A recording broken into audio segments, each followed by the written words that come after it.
All right, so for Kubernetes, infrastructure as a code can be a bit squishy, a bit confusing because the idea is that you have infrastructure that Kubernetes has to run on, like virtual machines, like cloud service providers, self-hosted data centers. But then there's Kubernetes components, like things inside the cluster. And so I'm just going to try to help you understand that it's all infrastructure, but we might just have to contextualize it.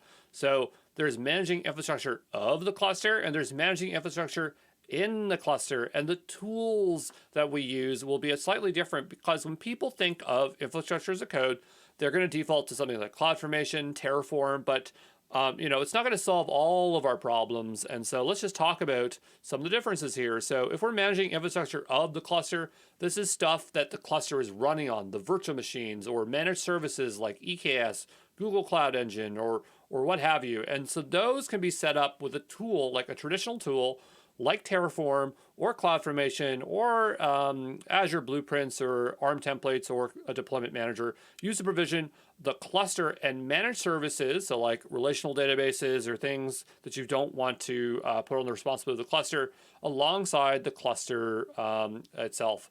Okay, so that's the recommendation. Now, for in the cluster, you can use Terraform, okay? You can technically use Terraform because they have this manifest module, and basically you're just rewriting your manifest files, like the YAML files, as HCL, which is the base language, or the language of Terraform files.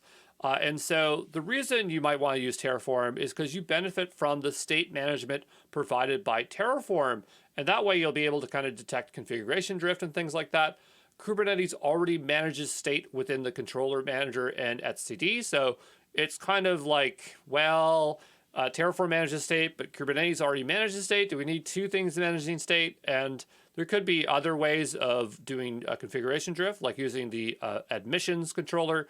So it's debatable whether it's worth the extra complexity to manage things in the cluster using Terraform, but definitely of the cluster, Terraform or CloudFormation or what have you is totally fine.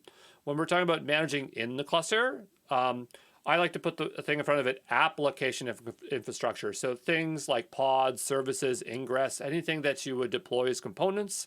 And it's recommended to package these as Helm charts and use that in your CI/CD. Now, you think, well, couldn't I just take all these manifest files and put them in a GitHub directory? Sure, but there are some synergies by using Helm because it's just easier to Helm deploy than it is to put things in there.